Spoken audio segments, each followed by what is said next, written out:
All right, so we're learning how not to operate our aircraft engines. All right, and I did mention this. So a sudden deceleration puts about 90 tons of force on the bushings.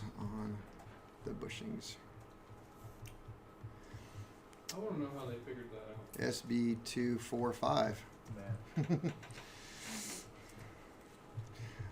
I will tell you, when I first got in the industry, the word prop strike was not defined.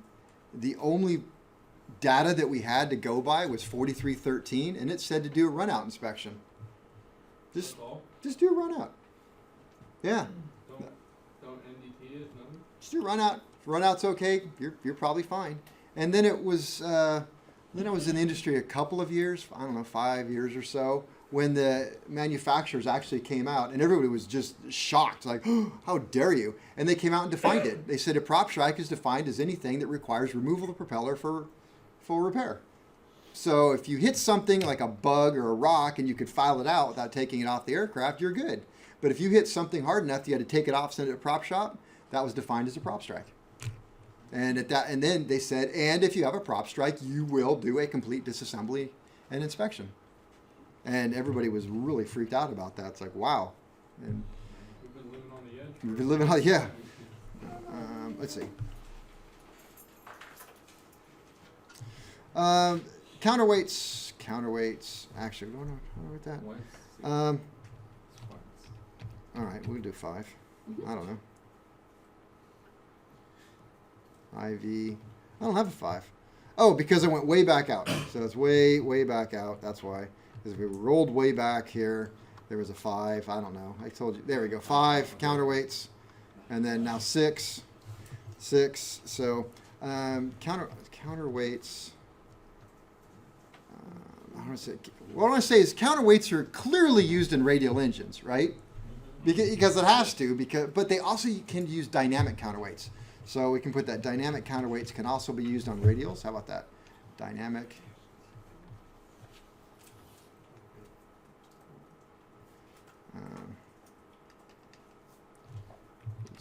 Yeah, we're at that DYNA.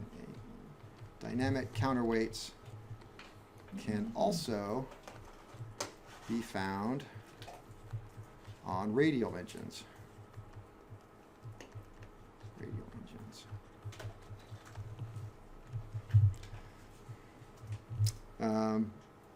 But clearly they're going to use some sort no matter what.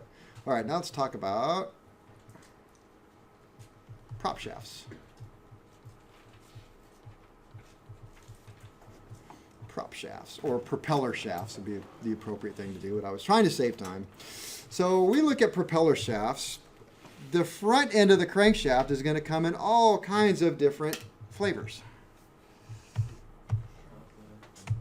Yes, chocolate, vanilla. All right, smart guy, how do I get rid of my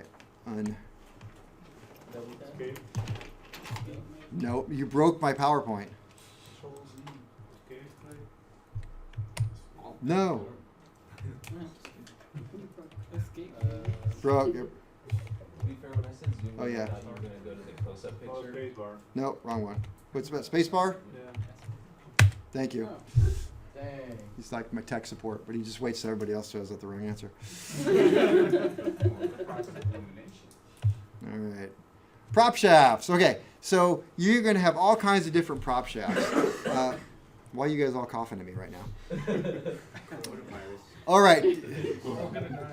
This little tiny guy here is probably a Continental A65. It is the smallest engine that you would probably ever see from Continental in any sort of aircraft. To get anything smaller than that, you have to be looking at one heck of an antique.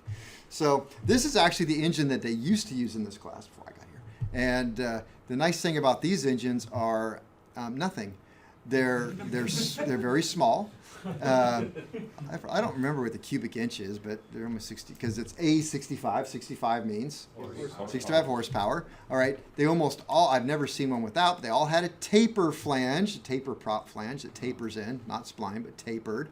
You know what it doesn't have is a starter. Yes, you had to hand prop these. I was like, no. All right. So anyway, this has a tapered propeller shaft. So exactly how do you suppose you're going to get a propeller to mount to that thing? Taper propeller, right? And you just spin it on until it tightens up on these threads. You just jam it on. You got to use one of these. All right. So this is a taper crank hub, if you will. And so it's got a taper. I'm going to pass this around. Don't put your finger inside of it. So it's a funny story about this one. So it goes on the taper, and it has a keyway in the back there. And you tighten this down on there. It's got a lock ring that's holding it in place. So this big nut can't come out, right? So it looks like this, and you tighten it on there. And then you put a bolt from the inside out through one of these little holes here that also line up with one of the holes right here. Oh, look, I can zoom now. Oops, no I can't. There we go. So it goes from the inside out. Why inside out? Because centrifugal force is trying to throw the bolt out. So if you put it in this way and the cotter pin came out, it would just bing. But if you put it in inside out and the cotter pin comes out, then it will still stay. So that keeps it from coming. But somebody once told me a story about somebody who didn't know how these things work. So it's obvious that you put it on and you tighten it down. And the torque for these is always hilarious because it's something like the Stearman manual literally says use a 175-pound man on a bar that is about 10 inches and hit it 5 times with a hammer. So yeah, that's like the literal torque. I probably have it quite right there. That was in the 1920s. Yep. Or something like that. Yeah.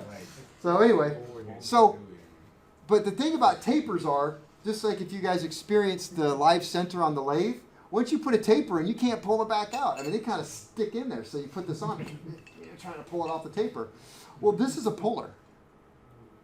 So it's an all-in-one tool. So what's funny, though, people who don't know that, so this is all tightened on there and like, hey, go take off the prop flange. Okay, well, first of all, they fight like everything to get that snap ring out of there. So it takes about 30 to 40 minutes to figure out how to get that snap ring out. Then you get the snap ring out. Then you can pull this nut off. Now you got the snap ring and the nut laying on the table, and you're looking at this going, well, now what? Okay, but the way it works is you pull the pin out, that you remember the safety pin, and you loosen it. It's gonna, for a second there, it's going to be very loose because it's rattling back and forth, and then it's going to get really tight as you loosen it. Why is it getting tight? Because now it's acting as a puller, and it starts to pull it off as you do it. Pop, and it just pops off, and you're all done. So. Did you learn that the hard way? No. When I was in A&P school, I remember the teacher talking about a story about how they went to lunch one day and they walked by, because it was lunchtime, nobody was working, and they walked by some plane and they could see that the guy was trying to get it off, and he had the nut and the snap ring on the ground, you know, and there was a hammer laying there and some wood and all kinds of things you probably shouldn't have. And they're like, well, that looks like it sucks. And, went to lunch. I don't know if the story's true. And then, they decided to go back for lunch the next day, and so they're walking back, and the guy's still there, and this time there's a torch laying there and some other stuff. And so I said, you know what? Why don't we just, for a joke, obviously they know what they're doing. He said, let's just put it together, pop it off real quick, and take it back apart and set it on the ground. So. All right, so that's and there's also, you can't see it real well, but back behind there's a cover that then. The front half of the prop flange. Wait, Kevin. So what's the point of that then? Just so you can attach a propeller? 'Cause like yes. The ones we have, right? You have not a taper, but you have a flanged. Yeah. So those crankshafts and those ends just have nothing on the end. Mm-hmm. Wow. That becomes the flange. Okay.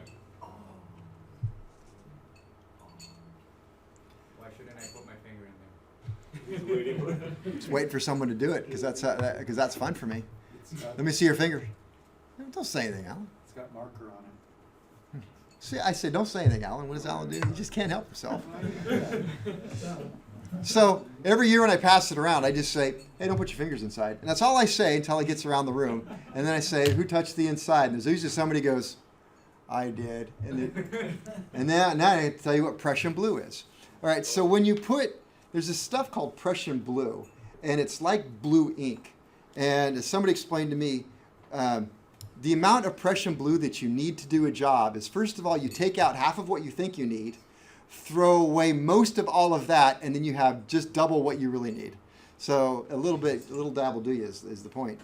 And so when you put these tapered adapters onto the crankshaft, you have to make sure that you have an appropriate amount of contact area, that it's not just touching a few places. And so you put this Prussian blue in there, you put it on the crankshaft, then you take it off and you see where the blue from that transferred onto the taper.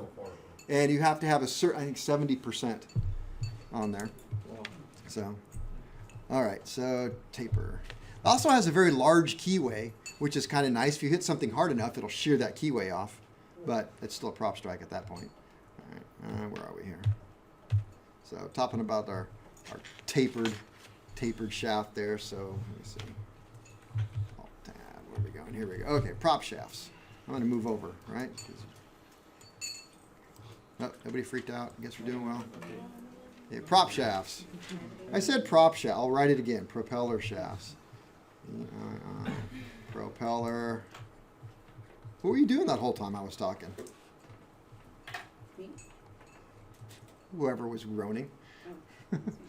Propeller shafts. Okay, we have the taper. The taper shaft. It has a large keyway. So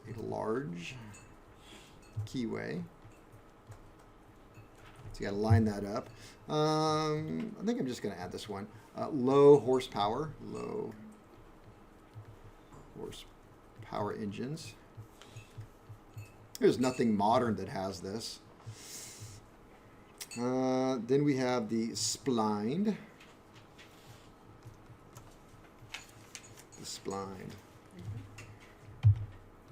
So this is the splined. I thought I had some other pictures of splined in there. Sometimes I was bringing in, I had a whole assortment of splined, and they were huge. And they get big and they're very heavy. Nope, I don't have another splined. And no, I didn't want that.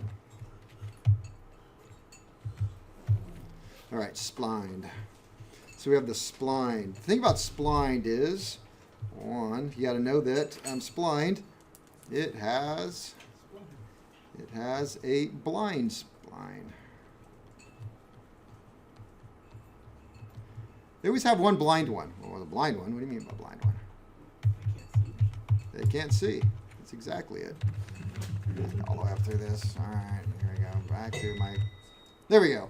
And what a blind spline is, there's one on this side and there's one on whatever's going to slide on. So what's going to happen with a tapered propeller shaft is the propeller hub actually has matching splines that are going to go on here. But you're not supposed to just put props on however you like it. They actually be clocked a certain way. And so what they have here, let me go to a pin, is they will usually have, I want red. They will have a pin that is screwed in right there. And so you can imagine then, if you've got splines that are supposed to go together like this, but you got one with a pin in it, it won't go. So on the opposite side, they're going to have splines that allow for that. So one spline is going to mesh with this one, and there won't be, you'll miss a whole spline. You'll look like this.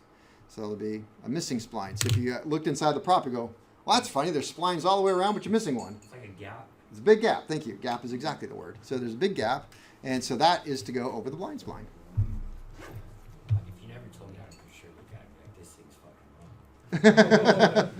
How did you get that one out so perfect? Yeah. All right, has a blind spline. These spline shafts come in all different sizes. So they come, but different sizes in SAE. What does SAE stand for? Society of Automotive Engineers. And I would have to assume because they're the ones that you have splines in cars, and they probably just copied that over. So SAE numbers. But we can't use SAE bolts. I mean, come on. Isn't SAE like what they would use for quarter inch, half inch? That's like that. What they classify that measurement as? Like the inches, like fractions of inches. For these splines? Oh no, just like how they have metric bolts and SAE bolts. Oh, well, yeah, but back in the day, SAE was all standard. It was all fractions. Yeah. So low power is going to have SAE 20 to 40 splines. And then the high power SAE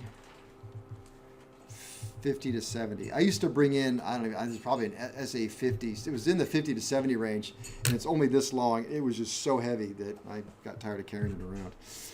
And then what else do we have? We have the flanged. The flanged.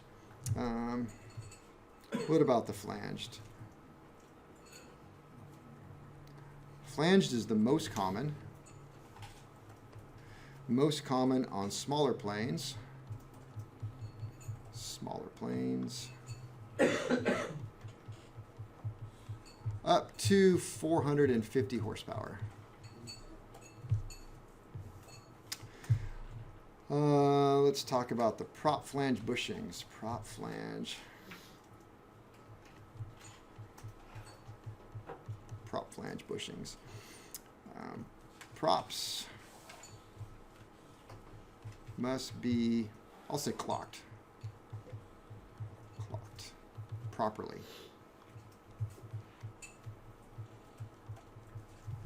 And what I mean by that is, like I said, you can't just put a prop on, hey, I think I want my prop to be this way today. And I think it originally all started with the planes going back before they had starters. You wanted the propeller to be in a specific way so that you could hand prop it. Well, on the radials it didn't matter because it was, all around. But like on a 4-cylinder, which most of these things were, you always wanted the prop to come to a stop so it was, as I'm facing the airplane, we'll face the airplane as mechanics, the prop would be this way. And so it would come to rest, as I would say, it's horizontal and then one bolt hole off. And so it stopped that way. And that would be where top dead center would be, right here. And the reason why is because when you're hand propping it, this is top dead center of compression.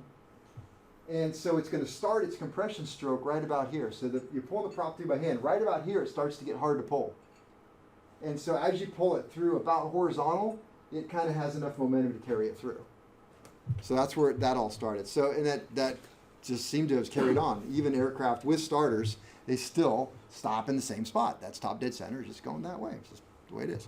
Was it you that showed us the video of the guy that hand propped the plane? With Okay, the it's like, throttle, and then it took off with his girlfriend inside? Oh, that one, yeah. That's a... That's a great Magneto video. one, right? All right, so so a lot of planes, I had one student, he cracked me up. He taught me this one. I said something about idiot proof, and he's like, oh. I'm like, yes. He goes, don't ever say idiot proof because they'll always make a better idiot. He said, the best you can hope for in today's society is idiot resistant. So a lot of these flanges and propeller combinations, they're not even idiot resistant. You can put the prop on any way you want, and it will bolt up just fine. But some of the newer planes, they try and make them idiot resistant, and all they did is found a better idiot. And so what they do is, let me see if I can go to a picture here.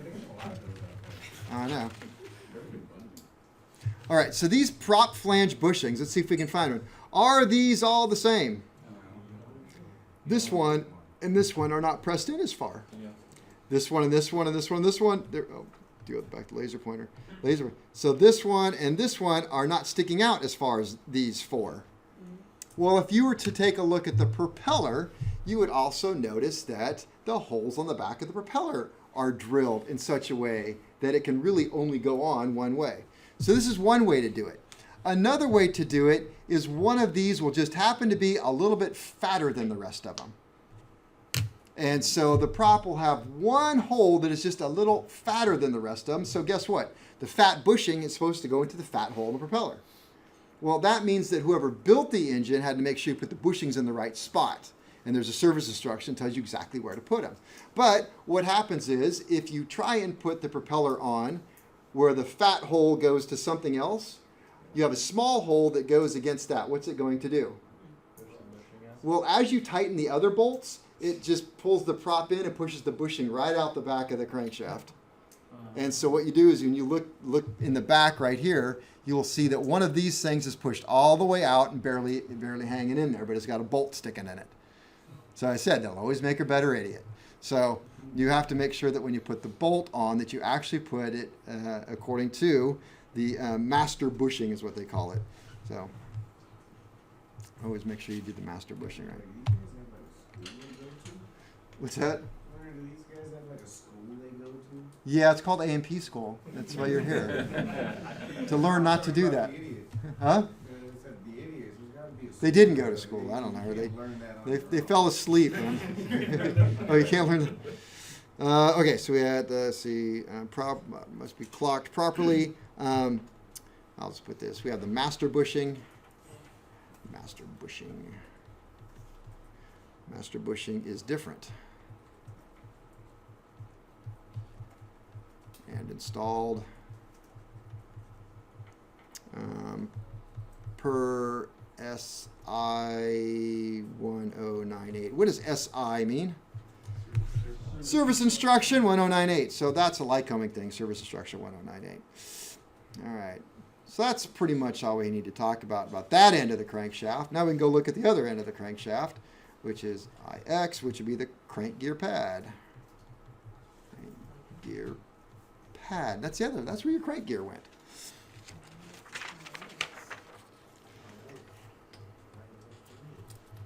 Well, now that you've had a chance to take apart an aircraft engine, you know, hopefully you realize this, that you have the crankshaft comes out of the back inside your accessory housing, and you have a gear that mounts on there. That gear drives what? What's the very next thing you touch? It's got an idler, and that idler is going to drive the camshaft, and that idler also will then drive, which is hard for you to see, but a magneto, and on the other side you have another idler, goes down, and that drives another magneto, and one of the idlers may drive the fuel pump. And on the back of your particular engine, there's some slots cut out of the crank gear, and something slides in that little slot. Did you happen to notice that? Tack gen. Not the tack gen. Or tack drive. Not the tack drive. Oil pump? Oil pump, thank you. Tack drive's off the cam. Yeah. Okay. So the oil pump. So if you lose the crank gear, you lose everything. Well, you start by losing the oil pump, you lose then the idler gears. The idler gears don't run the camshaft, and it doesn't run the magneto, so it just stops. How many bolts are holding the crank gear in place? One gear. Think they ever have a problem with that thing? No. They never really had a problem with the crank gear bolt. They had a problem with August? Oh, the idiots. The idiots. I should be careful. They're relentless. They really never had a problem with that. They had a problem with the people, right? Because we're people, we make mistakes. I'm you know, remember when you point out, you got more fingers pointing back at you.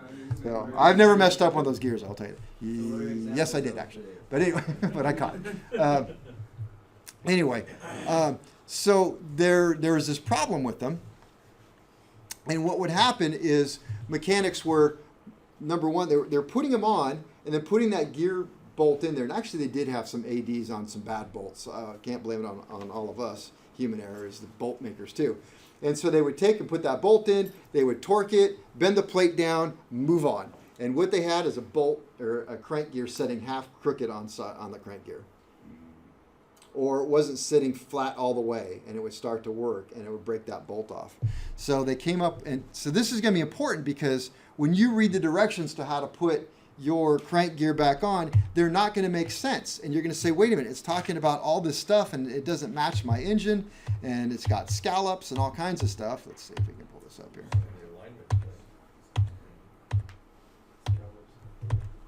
Wow, there it is. Knew I had one. So this looks kind of like your gear. This is a different style because this comes out instead of down in. But these are scallops. And so what Lycoming started to do is they made all of these gears with these scallops right here. And there's a very specific procedure where you put the crank gear on and you torque it to a certain amount, and then you take a brass drift and a hammer and you tap it and you listen, and you're supposed to hear the ringing and the resonant through the whole crankshaft. And then you're supposed to take a feeler gauge and try and put it under here. So what everybody in this class is going to do, they're going to try and stick it between here and the side, like that. Okay, that's not what they want. They want you to try and stick it underneath here. If you can stick a feeler gauge under here, what does that mean? Like between this gear and this piece of carpet. It's not seated. So should you be able to put the feeler gauge? No. So, okay.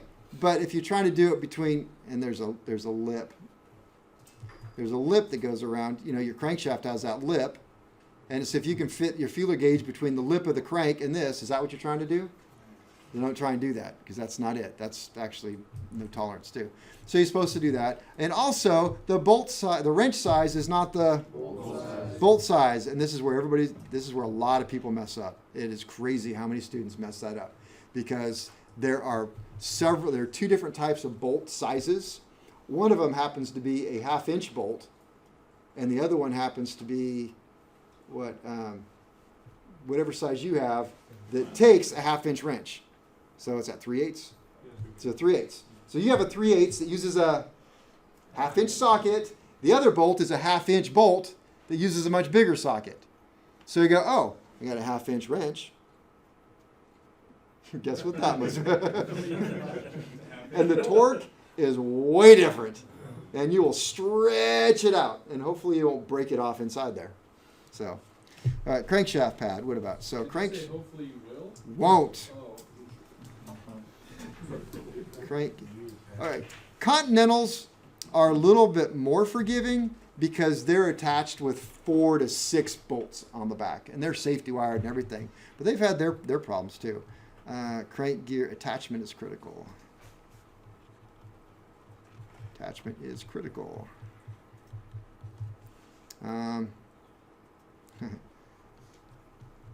Lose the crank gear.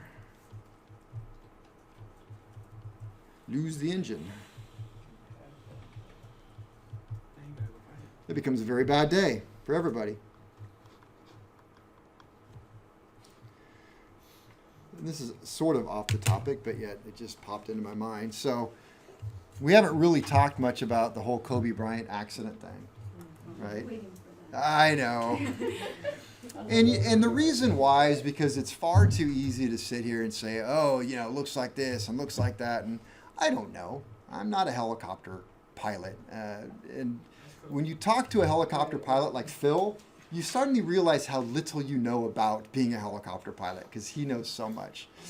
And there's all this speculation right now about weather and this and that. But the one thing that I want to really instill in you is somewhere right now there's a group of mechanics sitting at home, and for the next 1.5 years until the NTSB report comes out, they're going to be living with the fact that they think they killed Kobe Bryant. And it's at that time that you don't want to sit there and think about all the things you took a shortcut on, all the things you didn't understand that you did anyway. That's when you want to be able to sit back and go, no, that wasn't me. I know I did everything right. I read the manual. I took no shortcuts, had somebody check my work. Right? That's the takeaway that we can embrace right now, because really there's somebody living with that thought. What was that that you taught us to do? And that was it a good mechanic must make the conscious decision to be a safe mechanic? Sounds like something I would say. Yeah. It's a decision. Yeah. Yeah. In fact, I used to say stuff about, don't hope, decide. It used to be this thing I used to say all the time. Don't hope, decide. Don't hope to be a good mechanic. Just decide. Decide, because hoping to be one is kind of like almost saying, well, I hope I never have to make a decision because I don't know which way I'm going with that one. 50-50 with me. No, you decide. And we talked about that with the Dirty Dozen, which you guys remember because it was just 2 weeks ago. But it was all about, setting your personal minimums and not violating them and saying, I'm not going to be that.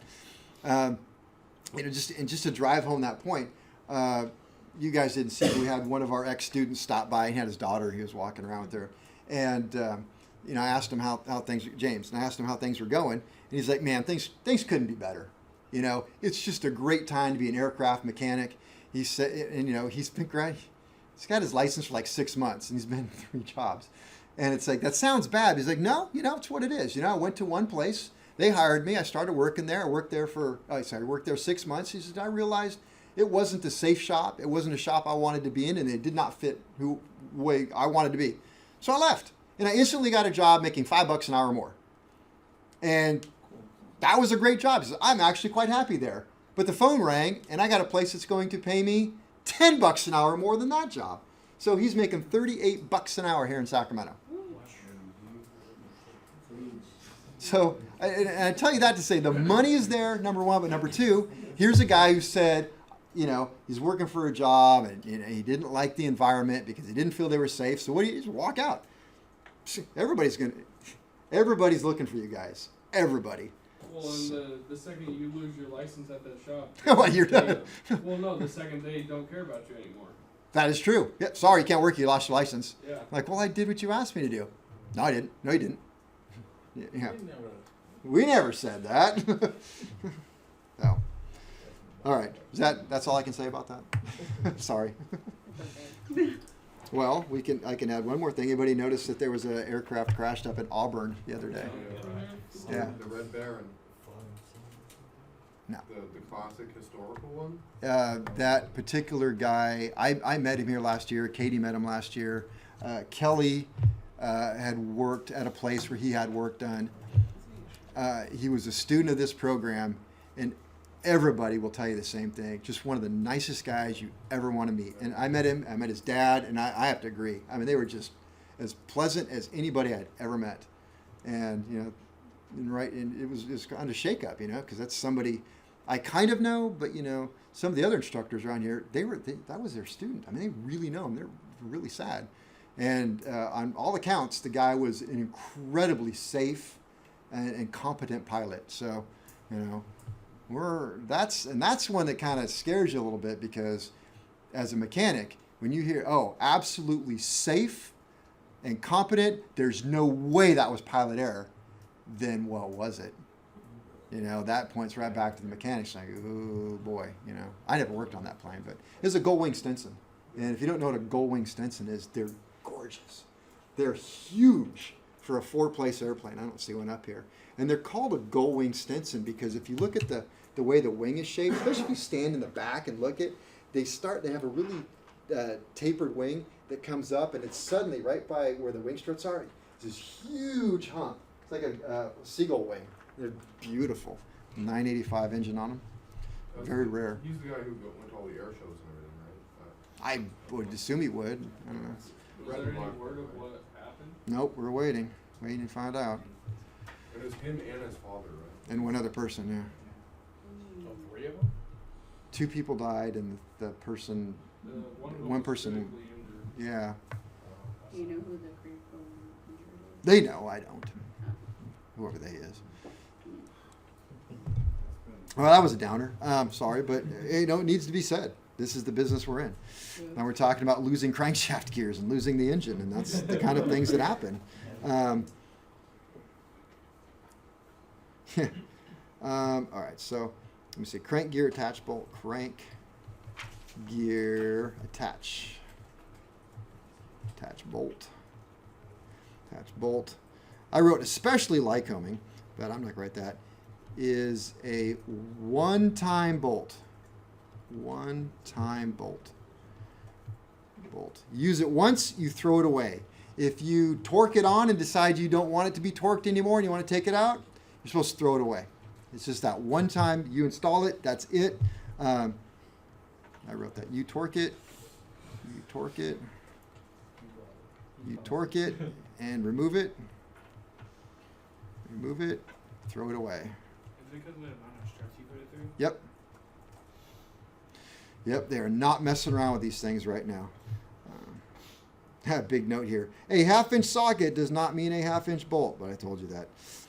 And let's see, crank gear drives, we wrote that. Crank gear drives all accessories, so crank crank gear, drives, all accessories, and cam, shaft, and the cam.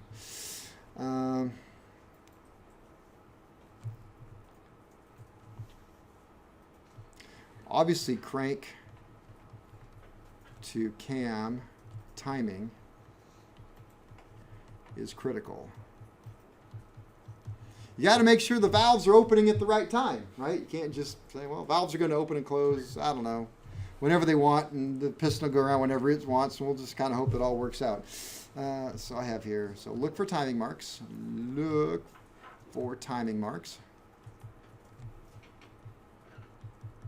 All of your gears are marked with something. And I made it a point when I built engines, and I carried it into this class, that the timing marks, or the teeth with the marks adjacent, I painted them in red. I painted them red, or I used a red Sharpie, or I did something on the bench to clearly indicate it, and then I would line it all up. And then I would grab anybody, and you'll have the same list that I used. I would grab anybody in the shop, if they built an engine or not, and bring them in, say, Daniel, I need you to look at this and sign this off that the timing's correct. And you'd be like, well, how do I know its timing's correct? Because all of the red dots line up. And you'd be like, oh, they do all line up. And they would sign that piece of paper. And then when the engine wouldn't start because the guy who built the carburetor screwed up on the carburetor, then we put the carburetor on, and it wouldn't start, everybody, the first thing they would say is, oh man, you must have had the crank and cam timing off. I don't know why. Why do you always say that? They always do. It's like, why do you assume that I did? It's the easiest thing to do. Why would you assume that I did that wrong? How about the guy who built the carburetor? Oh, I couldn't be that guy. So, but then I would pull out that piece of paper and go, well, if it's wrong, not only am I wrong, but Daniel's wrong. He checked it right here on this date and signed it off. And I'm like, well, okay, so that can't be it since 2 people actually verified it was correct. I'm like, you write it. Where's the carburetor's guy's check off sheet? So I don't know. Let me see. How else can I embarrass myself here? So you have teeth. Trying to make nice teeth. All right, teeth on the gear going around. And sometimes you will see like a circle here. And some of them, that means it's pointing to this tooth. And sometimes you'll see a tooth in another spot, like maybe right here, which is indicating that it's like these two. So this gear here, well, I didn't do that very good job, did I? I should told you I was going to embarrass myself on that one. All right, so you may have one that points to the tooth, and the opposite end is going to have one, which is the same gear. Opposite end will have one that is between the 2 teeth. And like I said, I always take some sort of red, and I color that tooth in there, and I'll color these 2 teeth in here. So there's no way I'm going to get that mixed up. And they're there somewhere. Sometimes they're really hard to see. Sometimes they're just etched in ink, and the ink is wearing off. And if that's the case, you can get another, because you have 2 idler gears that are the exact same, they're marked the same way. You can copy, if you can find one, you can copy it to the other. Yes? How do you retime them? Like, if you, like, someone loses the timing on them, depending on if you can't see the marks, or you... Like the engine's been in service and you suspect that suddenly it skipped a tooth? Exactly. Well, if it's been in service and you skipped a tooth, you got major problems. It means you broke a tooth somewhere or something bad happened. It just doesn't happen. Can't happen. It's impossible without something else having severely broken. All right, so look for timing marks. Let me see. Field trick. Field trick for inspecting internal timing. All right, I think I told you this before. May not have told. Okay, with number 1 cylinder on TDC compression. On compression, the number 2 cylinder. Where's the number 2 cylinder in relation to number 1? Okay, directly opposite. Is on what position? It's also on TDC of power / exhaust. Right, so it just, on the other side, it just finished its, did I write that right? Okay, so this side was compression. So, this side had just top dead center of, yeah, it's got to be exhaust to intake. Right? Because power's on the bottom. So,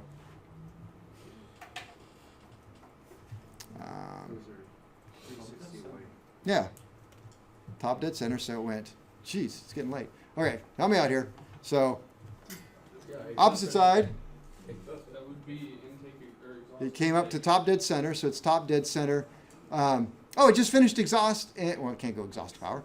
So, It's finishing exhaust, starting intake, right? yeah, it's got to be finishing, yeah, because that's what in my head. So it's exhaust. Otherwise, this whole thing doesn't make sense. Intake. I don't know why I had this written down here like that. That's what threw me off. Power exhaust. No, it's intake exhaust. Thank you. All right, intake exhaust. And so it's right there on top dead center, intake exhaust. What do we expect to see at that position concerning valve overlap? They should both be open, right? Yeah. Like Cummings not. So it says move the prop 5, move prop 5 degrees in each direction. In each direction. In one direction, intake valve will start to open. In the other direction, which would be backwards, exhaust valve, because you're moving it backwards, will start to open.